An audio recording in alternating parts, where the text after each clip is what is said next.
wood and figuring out how to sell them online. So I will show you guys how to do them. Just please do not reproduce them for me. 'Cause I think I'm finally getting the knack of this whole turning thing, and it's actually starting to come together. But on a different note, and I'll start up things. The original idea about doing the mice didn't come from the song. It actually came about 8, 9, 10 years ago when I'd go down to a carving show down in Ogle Bay and meet up with an old friend, and his granddaughter made these little mice up here that I have. Can't see? Yes. Gotta hold them up to the camera? Yeah, I don't want to drop them. I don't want to drop them. I'll put them down so you can bring the camera down to see them. Yeah. On the person who can tell me what all the woods are of those 4 mice. And if you guys think about picking them up and actually looking at the bottom, only you'll find is our signature, so you can't find what the woods are. So first person who tells me what kind of wood they are will get the mystery box that's here. But they were, every year I'd go down and she'd say, you know, well, have you ever thought about, instead of doing pens, do you turn your own mice? Well, I was turning pens and just wasn't sure how to do that yet. It took me a long time to kind of just realize that these are carved mice. They're not really meant to be turned. There's no real area for them to be put on a lathe unless you do offset turning and that sort of thing. So last year I started thinking of this idea and doing research on it. And I had decided, I came up with a split turning idea on how to do the mice. I was like, okay. Now usually you write down what you do. I don't tend to do that. I tend to look at a picture, look at a series of pictures, and I have an idea in my head, and I put a block of wood on the lathe, and I just start turning until it looks right. So, as a split turning, you usually have 2 pieces that are about the same size in width, thickness, and length. Glue them together on a flat surface with a piece of paper in between each piece. So on each of these blocks I have a piece of paper glued to each blank, and then I glued those 2 blanks together. So I have a thicker line so I can split from. It's probably a little easier that way to see it. Now this blank is actually too small to make a mouse. I use about a 4-inch block. This is about 4 inches by almost 2 by 1 1/8. And this is walnut versus sapala. And I am going to, I have calipers set to my size. So any questions on split turning for right now? Because usually you just take this after it's turned, and I'm going to show you how I usually split it. And I get this down to size. So you guys can hear me okay? So if I put my shield on? Yeah, it's better. That's a lot better? Yeah. Okay.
probably forgot to post marker.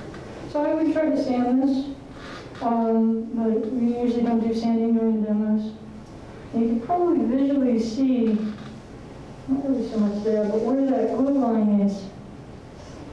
And the glue line comes right down here. But we'll leave the pencil line on because it'll help me lay out where the eyes are. Usually I won't do that, but in this case. The main thing about split turning, and I probably forgot to mention it, is that you're creating the mirror image of a piece. So you have two pieces that are a mirror image of each other, relatively close, depending on where you end up putting your centers and whatnot. So I'm going to shoot this. I usually split this using that fancy tool that you guys usually use. And I know we all love getting tools, but using it for more than one purpose is more chances to say, hey honey, this is why I bought this tool. It's more useful now.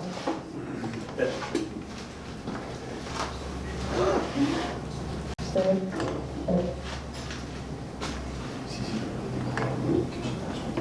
One big price.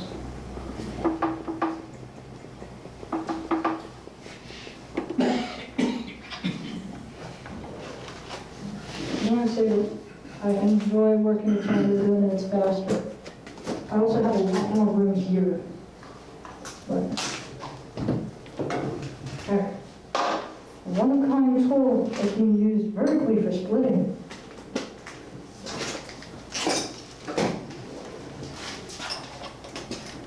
I was trying to come up with something that I could split, something round standing up, and I tried doing it like that, and I was like, oh, that's stupid. I should do it this way.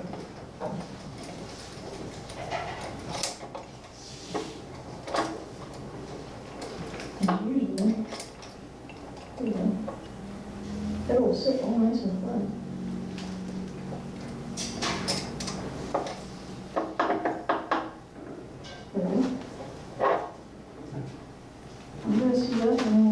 Yeah, I can see the split You line. can see the split line? Okay. No, this is one.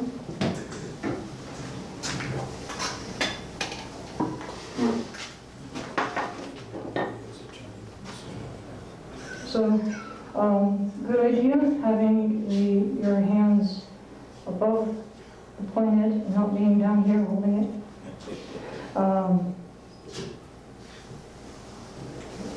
Good idea, bad idea.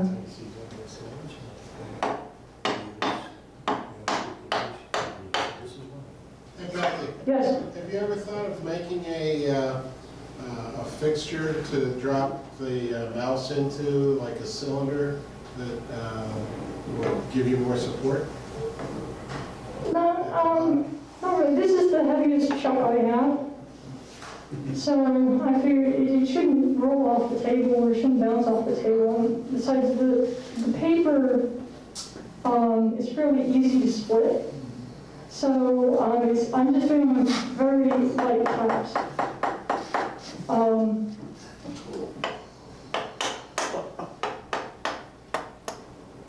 So for the most part, it gives me a starting point. And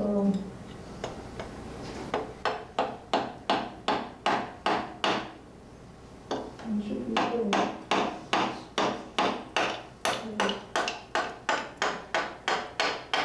So I also tried splitting it directly on the piece after I parted it off or thing, and that tended to leave, if my tool was slightly off, I ruined one piece or the other of the mice. So I decided, well, if I leave the center blocks on, now I have something to strike instead of, in case something went bad, I didn't get a good line on that. So.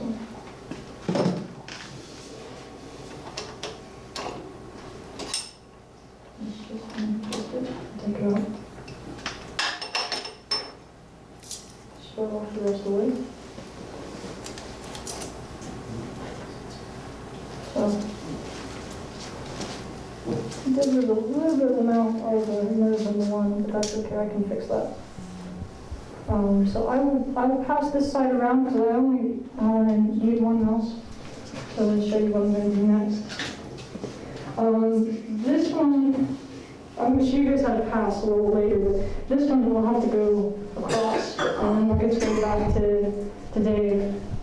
But at least you'll see the paper and see how I did that as a form of a mouse that's not entirely split off on both ends.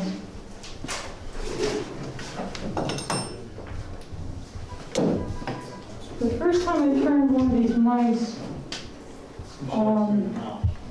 took me about a half hour, I think. And then these little guys. I'm going to show my phone. My phone is on this vibrate, so if some of you board members start texting me, oh, I think I know what the word is, you'll know that my phone's not going to respond.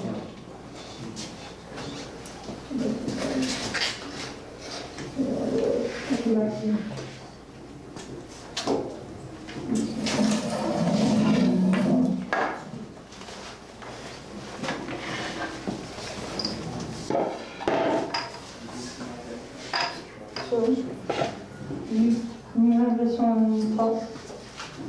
Okay. So where you want to? Yeah. Might go. You guys still hear me? Yes. Okay. I need my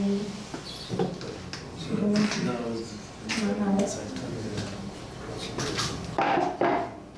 So there's two different ways you can remove this back end. You can use a chisel, you can carve it off, you can try cutting it off.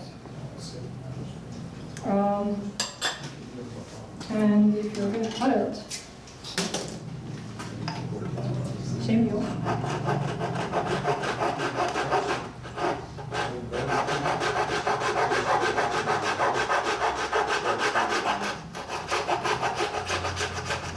Little Japanese handsaw comes in handy.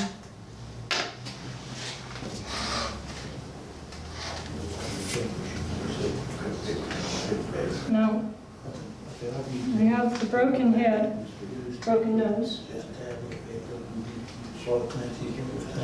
So I can carve that a little bit, just kind of round it. I think the bag split would be easy. I haven't seen any difference. How good people. Walnut is fairly easy to carve. It's not really preferred by a lot of carvers, but by those select few, they will like carving walnut. Especially if it doesn't have any knots or tight figure in it. That would just make it more dense and harder to carve. So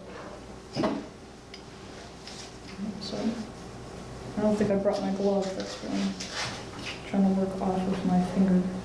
Wait, man.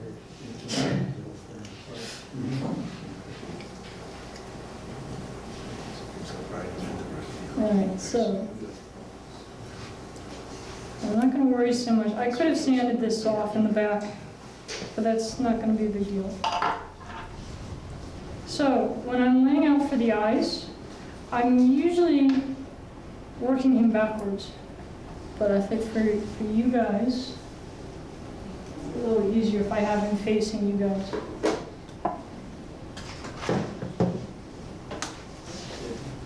So I try to eye up where center is along his back. And if you really get in trouble and you're not sure, you can see it, you can always take a 6-inch ruler and kind of pinpoint where the tip of the nose is and just come over maybe 1/8 or so. And just kind of draw a little bit of an eye. And I've usually got one. The line that's on there is just mainly for reference on how far back. They're probably a little too close together. So I like having the arrows a little bit further apart.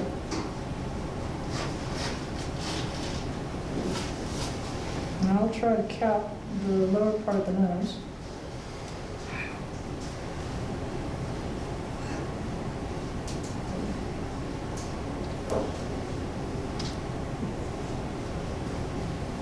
I'm getting too much reflective from the light and hard to see it. So let me do. I see the eyes. You see the eyes now? Yeah. All right, so the point of this is just to kind of get the outline, and I usually trace the eyes with the pencil, and then I take my wood burner, and I have my writing tip, and I just go in and make little dots inside that drawn area and try to make it uniform through both sets of eyes. And those little dots, you might want to call them, give the illusion of the depth of the eye a little bit. And the same thing with the nose, that it's a little bit watery in a way. So it'll reflect a little bit of the light of the finish and give it a little glaze, give place for the finish to go. And then after I'm done wood burning it, I sand off or erase off the pencil so you don't have the lead on there. So at this point, I'll read my notes, I'm not covering the sawdust. Now we start talking about the ears. And that really had me stumped for a while on trying to figure out, okay, if I do the mouse as a split turning, that's easy enough, I'll get two pieces relatively quick. How in the world am I going to do the ears? I could do it as a split turning, but you run into the problem of a split turning, you have one side that's flat. Their ears tend to be turned on one side and also turned on the inside. Okay, and I thought, all right, so what is turned on both sides? A bowl is what I came up with. So I'm going to go to the whiteboard. I'm going to show you guys how I came up with the ears for these guys. And in a relatively simple way. So if you can hit the lights, please. And I'm going to need to move this toward the front.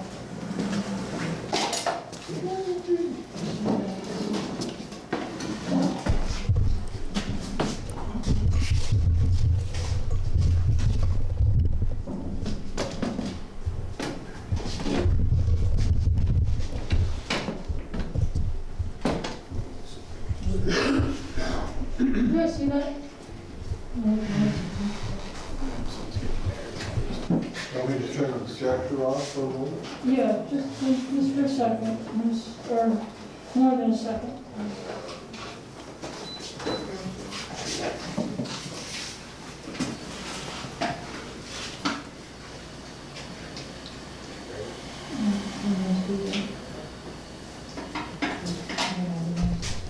All right, so you start thinking of the bowl. When you start thinking of a bowl, you're thinking, and please do not judge my drawing, I know it's horrible. Just a little, when you start thinking of a bowl, you're thinking, okay, you're thinking round, and then you're also thinking, all right, we're going to have it shaped this way. And it's going to be somewhat hollowed out, right? Okay. So, if you have a ball that's round, at least in case of these ears, all right, now this is end grain. So if you're thinking end grain, you want to start with a circle, do some form of a little rim that's in here. And that rim can be an eighth of an inch, 3/16 I've gone.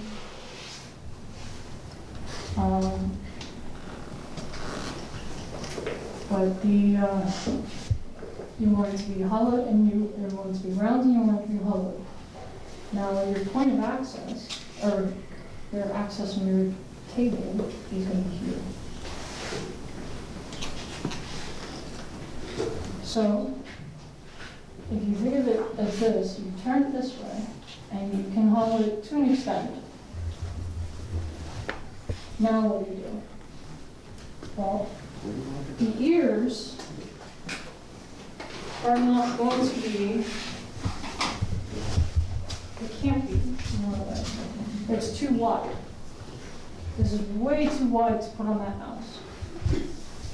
So, if, all right, so if it can't be that wide, then we're going to start thinking as a woodworker. If you want to get to the ears that are relatively round in form, you start knocking off corners. You start making it more round. So if you're only looking at half of this, now I went in and I started cutting off parts on the side.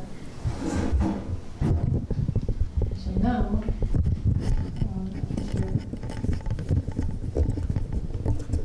now you only have this effect. So now you have a piece that comes down like this on both sides.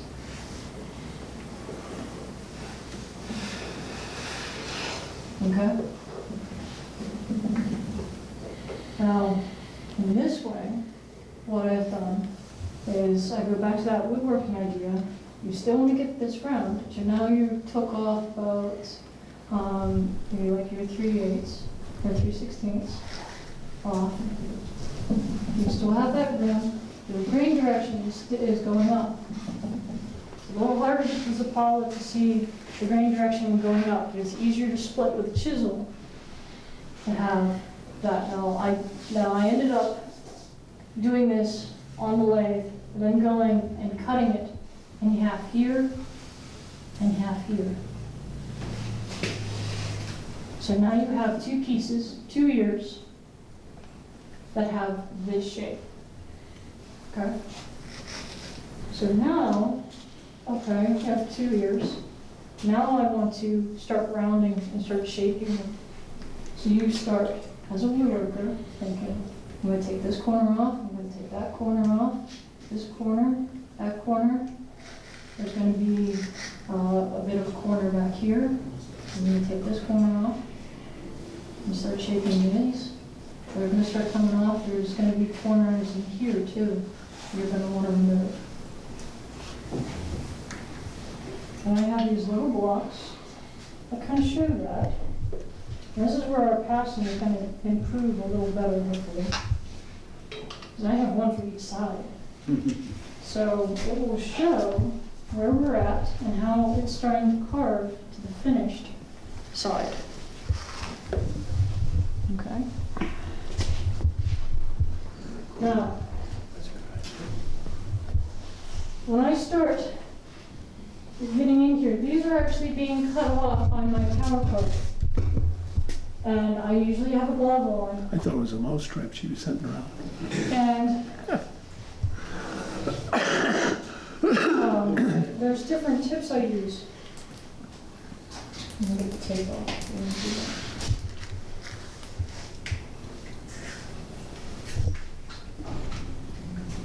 I'll pass these around too. There's a tip that I use that is very similar to, it's more like a cylinder bit. It's round at the top, it's long, and it's for the Dremel. And this is a fine cutter, and I use that for knocking off a lot of these shapes, a lot of these corners. The thing is, if you go any coarser than the bit I'm going to pass around, you're going to get scratch marks and you're not going to be able to get them out. The other bit I tend to use is a ruby, and it's a elongated, there's different names for it. It's either called elongated pear or elongated diamond. And it's more shape.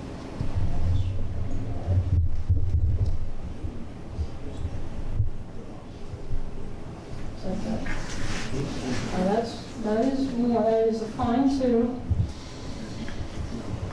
but it is a ruby. Both of these cutters run you about $8, $9 a piece. And I have them in here. So the other cutter that's in there, the other ruby that's in there is medium. And it's mostly if I start working with denser wood or more figured wood, I'll probably go into that ruby because it will be a little harder to cut. And my fine ruby will get clogged up a little bit. And then I'll just come back with the fine ruby, clean all these up, and I'll get that final shape that you guys have passing around and just clean up all those edges. Now there's one last thing I usually tend to do with these is I have a straight line here at a 90-degree angle here. And usually when you cut here and you start cutting here, you get pretty close to a 45 or so in there. Now, that's okay, because having 45 in here is all right, because we can use 45s. Use 45s at a time. You can see this. The other thing that we run into, and that had me going for a little bit, was that not only is it a hole that's turned round and turned round this way, but it's also turned round here. Because it has to sit on the edge of that mouse. And so, okay, so you have that 45 that you created from your carving by getting all that shape down. Now you have to take, oops, please do not drop mouse here. The time pencil. Now you have to create that little tiny thing. I'll show this once we get the camera back on. But I had to make a little bit of a concave effect in here to allow the ear to sit on that mouse. This will go up like here. But so you have a lot more contact with the mouse in here. So you can have your glue. And this package, even though this will probably be flat, you're not going to see it.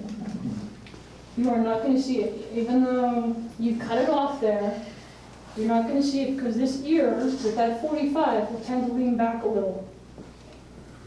And it'll sit back.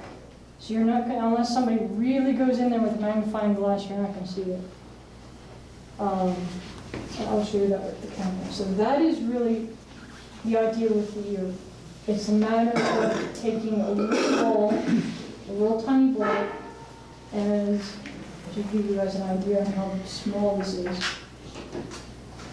This diameter, as I was trying to figure out a good way of starting off, this is only 1 inch. And so by the time you cut it, that means this diameter is a 1/2 inch. And then this size, after you start cutting it, I use about 3/8. And that was the easiest way I could think of doing something to proportion to this mouse. This mouse is a little under 3 inches long, and he is about 3/4 inch high. So 3/4, you're thinking, all right, where he's positioned, that's about 3/8, so I made about 1/2 inch, and then to give myself a little scale. Any questions on this? There's a lot to go through because that's probably the most complicated part in this whole project, was how I was going to do this. But that little board that went around, that was, I did this 4 times. So I took the half and split it off and made each board. So I did 4 ears. Actually, I did 5 ears because I had to do his ears. But I didn't need the camera zooming in and seeing something that small. So, no questions. Okay. So this can come down.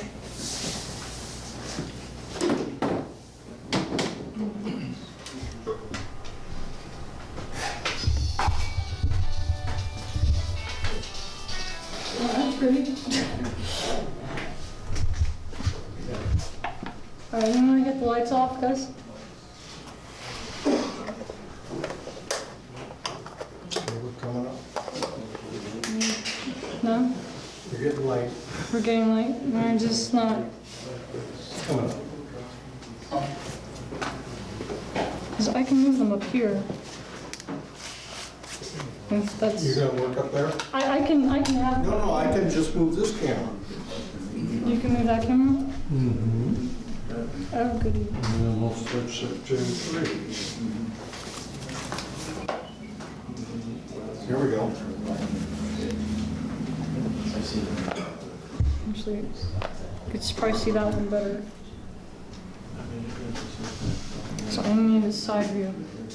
All right, so this is Apollo mouse versus the walnuts. I'm gonna put the walnut ear on, and hopefully you guys will see what I'm talking about. This ear has the bevel on it. And I gotta rotate it a little bit. let me rotate the other way. Let me zoom in. Yeah, zoom in on that. I wonder if you guys see that. Get in far enough.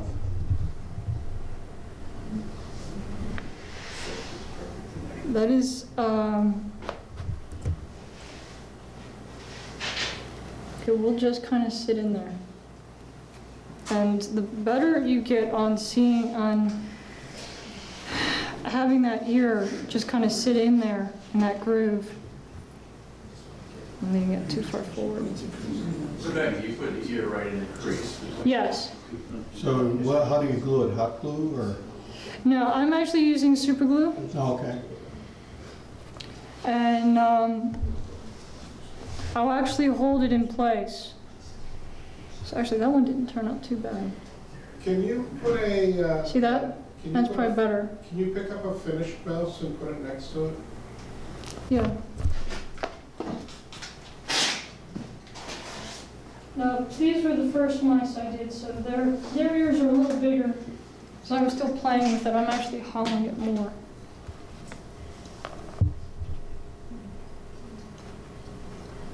They're probably a little too dark to see. No, you can see. Okay. What do you use it for a tail? The brass rod, I'll get to that. But the main thing is to have as much contact of that wood to the mouse, is that'll give you a lot more gluing surface in this crease. That's why that crease is very important. Now that's probably not a 45, that's probably closer to a 30, but it won't really matter as long as you can carve in there to get that ear to sit right in. Now, whether I have argued with my parents about this, especially my mother. She's like, well, the ears should, if you position the ears forward, he's a little more relaxed, has a little more character. If you have the ears back, he's more intent and attention. And I told her, I says, I prefer to have the ears back because he's sitting on his cheese. Your mother's a carver. If you have the ears forward, he's keeping an eye out for any mice, or any other mice around, or any cat that's around to protect his precious cheese that he's sitting on, he's nibbling on. So that's the importance of the ears. So I'll glue that on by just holding it, and then I'll get the other one and glue that in. So the ears get attached after the wood burning, but before all the finishing, and after they're sanded and such. So that is the smallest segment. You Yes. thought about putting a wire or drilling a hole, and putting a wire or something in there just to give it some more support?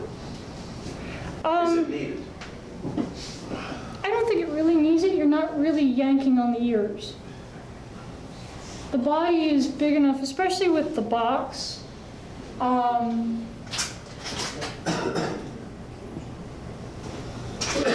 Good though. I wanted to make the body big enough so that you're not grabbing the ears, you're grabbing the body. Okay. And that is also something that also determined how big I wanted to make the box. I had to figure out, I had to make the mice first and scale the mouse to figure out what block I could use for that. I can do that now.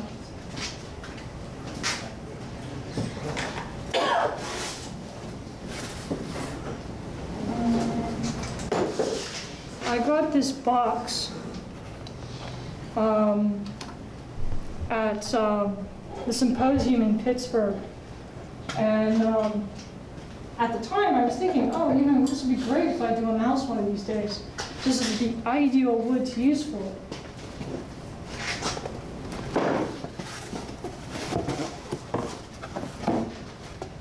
And you switch over. So they get overhead? Yeah. Okay. What am I looking for? Oh. This wood all came from North Woods Figure, which is up in, this is in Oregon. And what they were doing, and I gotta call them and find out if they're still gonna be doing this, these are hobby boxes.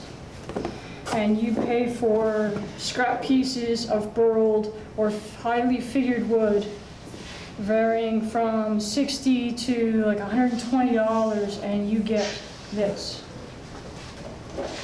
Is that, what's the name of the company again? It is North Woods Figured wood.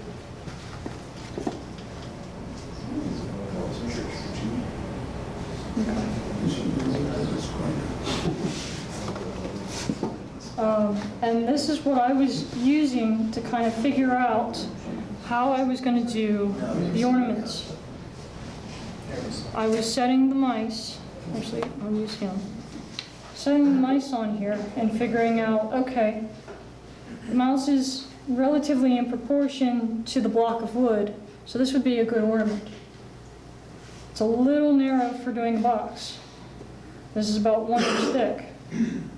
This is almost 2.5 or 3 inches by 3 inches, and that's what I used for the ornament. Now, to figure out color-wise, because it's going to darken, old nature alcohol.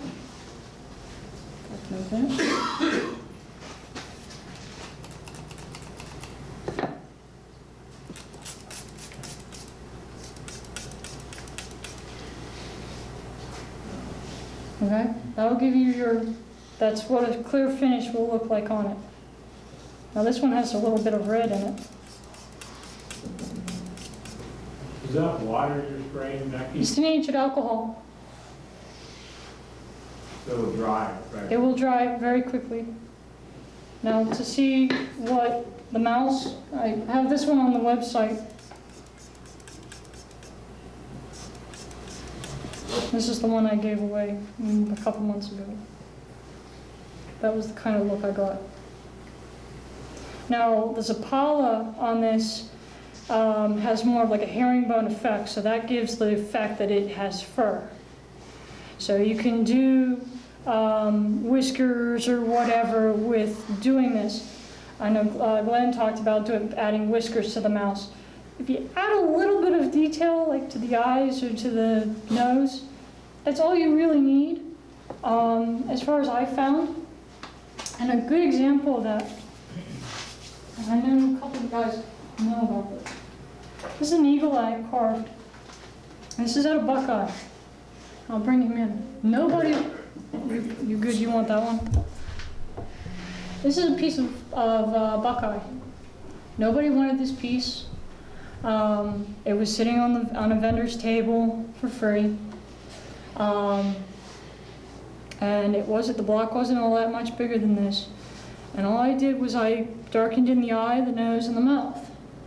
But that's not why nobody liked this piece. Nobody liked that piece because of that. There was this huge knot that was on the side. It's also in the back. That knot goes even down through the bottom of the beak, right there. So I have One side that there's a lot of things going on, and one side where there's nothing really going on at all. So the only thing for me to really highlight this eagle was I did a little bit of wood burning. And that wood burning was just enough to give that effect. And we talk about naming our pieces. This is my two-faced eagle. So I'm hoping somebody get that. But this is carved. This collar was turned. There's a tenon in here. There's a mortise in here and a tenon in here to accept for the whole piece. This weighs about 2 pounds. This was free. The walnut was practically left over from a turning project, and this is a Christmas tree. This is a Douglas fir. I took this back about a couple years after to that same show, walked around. There was a whole dozen or so people that asked me about this eagle. And I said, remember that scrap piece of wood you had on your table? And it's the vendor. He said, only you would be able to do that. So I'll have that out, and you guys want to see it. But going back to the wood, so baka can be all sorts of different colors. It can be real light, like this cream color, or it can be extremely black, like I have that piece that the mice were sitting on. This actually is the first box I tried turning. And I did this with super glue, and it the fumes for one was a problem, and then I had for some reason I was having issues with cleaning the glue out of the tenon and the joint. It was not closing. So this was actually the smallest box I turned, not the one I did. But so out of this, also that's another piece of buckley. That's as dark I think I can usually get it.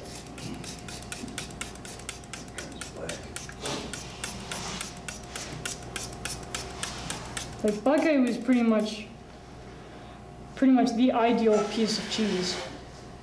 You can have it as it has punkiness in it, it has the knots in it, it has the coloration for the most part, you have the bark inclusion, there are a lot of things going for it. But you can use other things as long as you use denatured alcohol and a little bit of research. Get your size right. So, I'll figure out. We want to talk about how I attach the mouse to the ornament. Actually, before I do that, I'm going to talk a little bit on the ornament. How I make the ornament. The ornament is really simple. Actually, the creating of the ornament. You gonna do it on the base or? I'll do it on the right.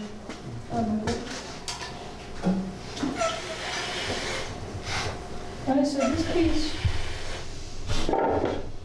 this is about the size that I found for the ornament because the mouse fit relatively, looked nice on it.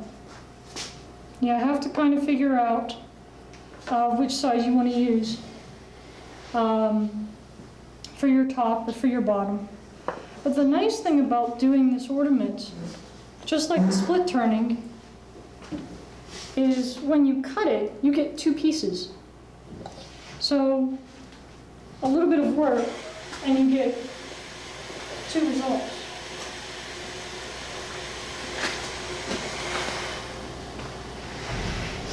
So what I usually do is I take my saw, take my straight edge, line up two corners like I'm making an X, make my diagonal,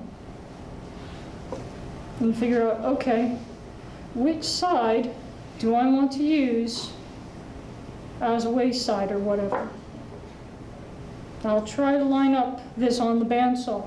You have to use the bandsaw. And I will try to cut this right down the middle from corner to corner to get pretty much that effect. Now, push sticks, I have push sticks. Push sticks tend to get narrow and jumpy with the bandsaw.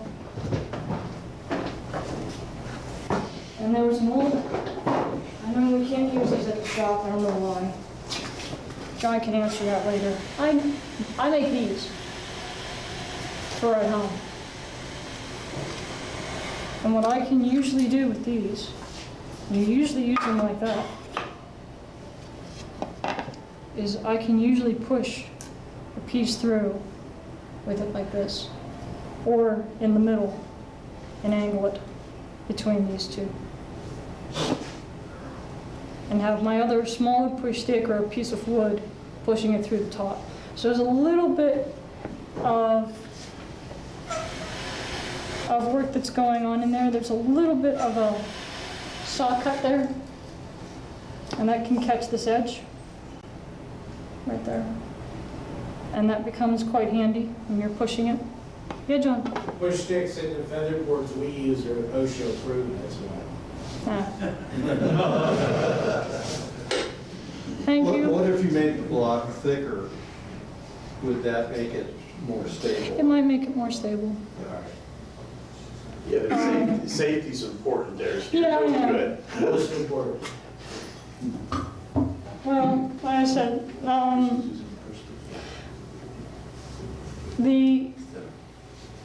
I am trying to keep my fingers 3 inches away. I am trying to use scrap pieces that can be cut by the saw, and using the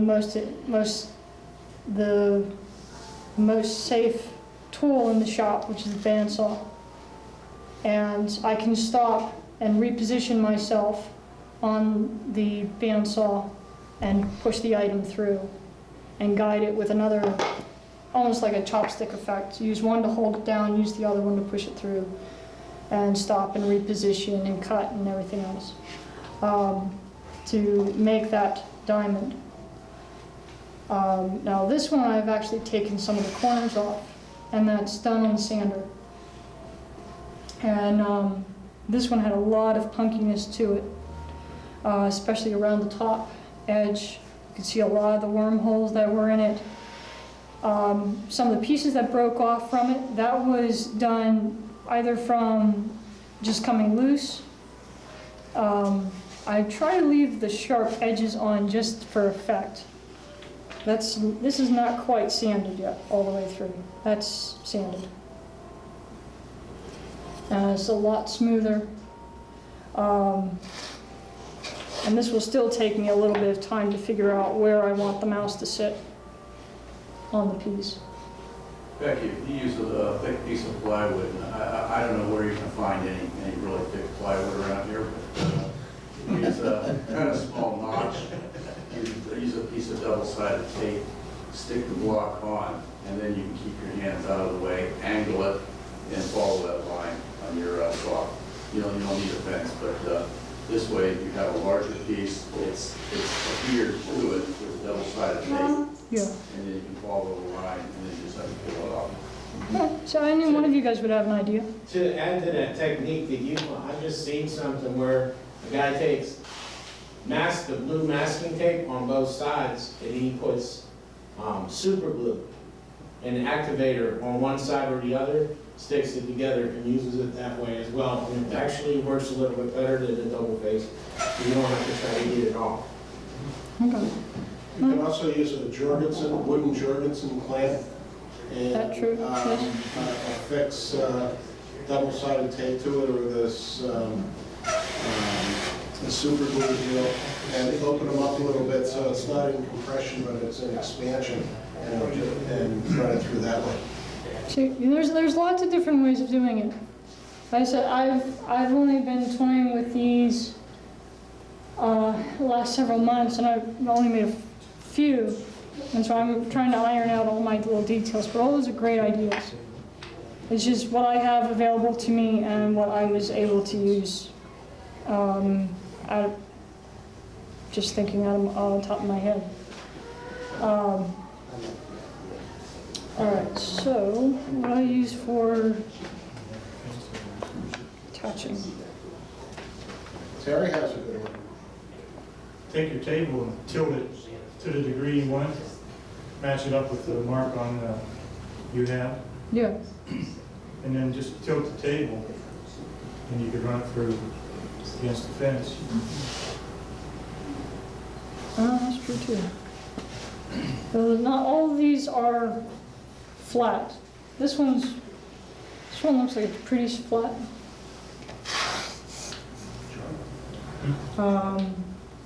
Most of these pieces are a little rough, so I'll have to see. I'll have to try that out. All right. Okay. Let's talk about laying out. How much time do we got? You still good? Yeah, you got 55 minutes. Oh, goody. Or my watch is Okay. All right, and let's talk about the attaching of the mouse to the ornament and using the brass. And I already showed you guys how I usually cut it, so.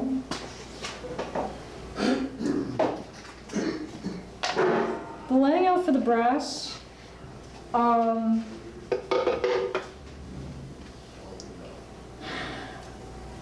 should have had a little bit more time to fill that. When I have the mouse all done, I usually do, and I try to use a sanding block that has sandpaper either glued on it or just clamped on, and I rub the mouse back and forth in multiple directions to clean off the paper on the back. And since this one doesn't have paper on the back, that's okay. I'll still try to line up where my center is. Draw my line. Try to get relatively close. And then these mice, I tend to try to put it somewhere near where the body is. Put it around your thickest point of your piece. That's a little, I know my line's a little off.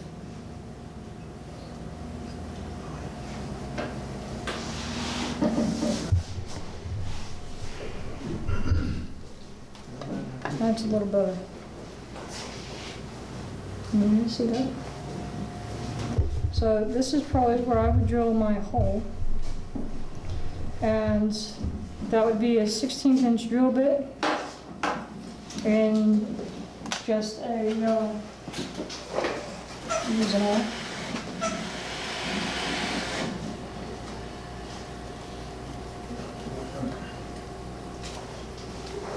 To find that center. And then for the tail, I almost dropped it. I usually try to come up about 1/8 of an inch or so.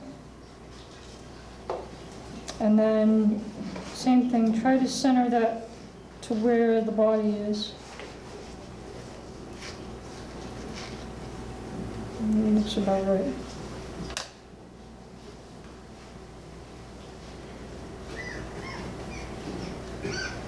I favor not to be so much on the line, but try to be a little bit above the line. So that hole's a little bit more tricky to do. So then I try to drill that hole almost as far down as where this hole is. Almost. I try. With a 16-inch drill bit. And I don't think I'm going to do that. On the piece that I want to use, I usually put down, say I want to use this side. Should have tried to move this up.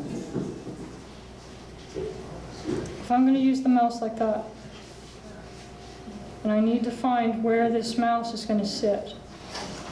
I'll put down blue tape or masking tape, anything that won't really leave an adhering mark to the piece.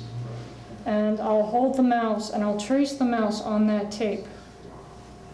And then I'll use my measuring. I'll try to make a mark where that line is in the back and where my side line is, and measure how far in, and make that hole a little bit bigger in my cheese, or in my buckeye, so that when I drill that hole and put that piece of rod in, I have a little bit of flexibility on whether I can turn him and put him in place. All right.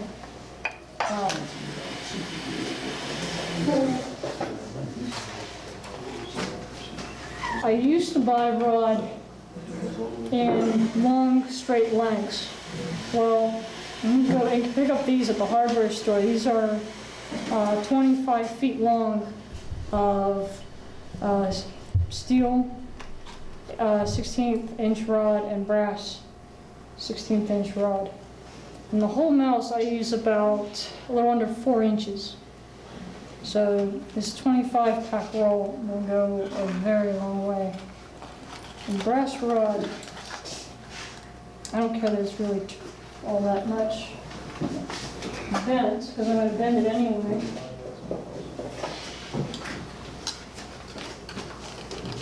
This is about 4 inches.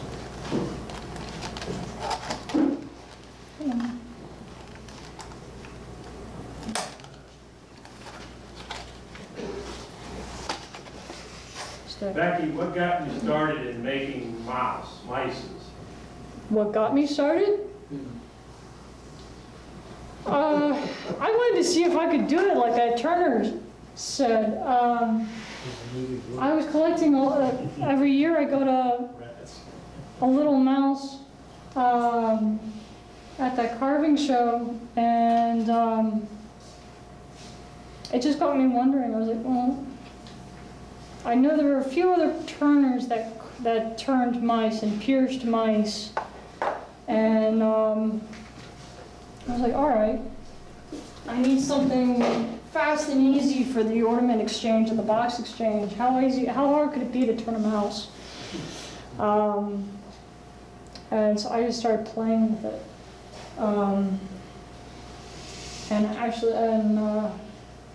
These are they're a lot of fun to make, at least for me. They're little scrap pieces of leftover material, and I get to still play with grain direction. The ears are still going in the proper grain direction, the body's going the proper grain direction. The cheese, it doesn't matter which way the grain direction is going. You could have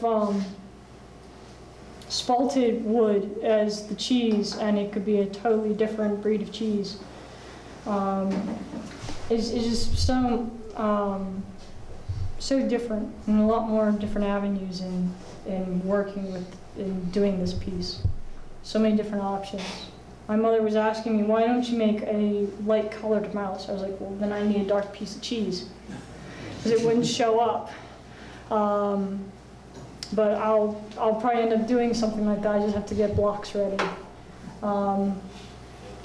Someone asked me, why don't I make a mouse that's bigger and get a burl that's bigger? Okay, I'll have to figure that one out and get the scale right. He comes with a rat. Yeah, my uncle wants a rat. Tell him to live in New York. Brass rod, let me get back to the brass rod. This is about as long as the brass rod I usually play with for the tail. And I was originally just doing a flat tail like these are, and having their tails just kind of back and forth. But then it didn't quite look right having sort of an S-curved tail on a round mouse. That's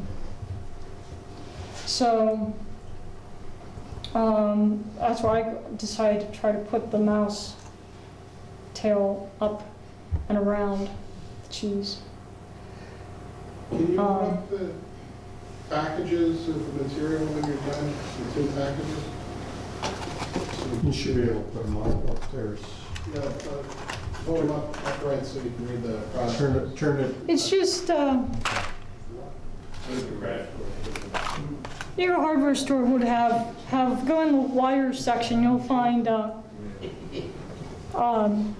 brass rod and metal rod, copper I think is also in there, gilded steel rod. This is really pliable. The only thing you have to make sure of is make sure that you have a little straight piece for going into the side and the back of the mouse.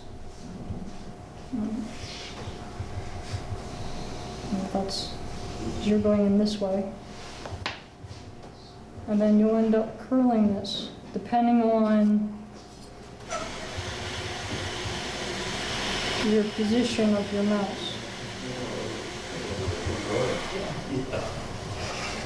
You glue the mouse on first and insert the tail and then... You figure out your hole placement first. And you put your little metal piece in the mouse first. Okay. So you already have your hole hole placement for the top. These are after all of these are finished, by the way. Then I tend to bend this back a little bit. I should drill that. I guess I would have a better idea on that. Let me try to hold that down. Let me see that. Okay. Yeah. Okay. I'm having trouble holding my arm that way. So you want something to kind of curve around around the cheese. So your eye or your customer is basically saying, where did the tail go? And just bend the tail enough that it has contact with the buckeye. Usually at 1 point or 2 points, I try to have a point here and maybe a point down here somewhere, just so this tail doesn't become loose and somebody attempts to play with it. These don't, because these were the first ones that I did, but I have contact here instead of here. And then I take the point off of the brass here before I sand it. So this has to be figured out in what position you're putting it in to lock the cheese in place. You put it in first, you may not get it on with that brass rod that's on the mouse. So the brass rod goes in, gets glued into here. You put a little bit of glue in the back, you slip the tail in, and you just do a little bit of glue and hold him upside down. Hold him in place, hold him here and here. And he's pretty much done. I don't use activator. Activator tends to fog in different places. It's a little just easier to just hold. And I drill and hold for the top piece. So if there's any interest, I will try to turn the box. If you guys want to see me try to turn the box. You guys all quiet, you want to go home?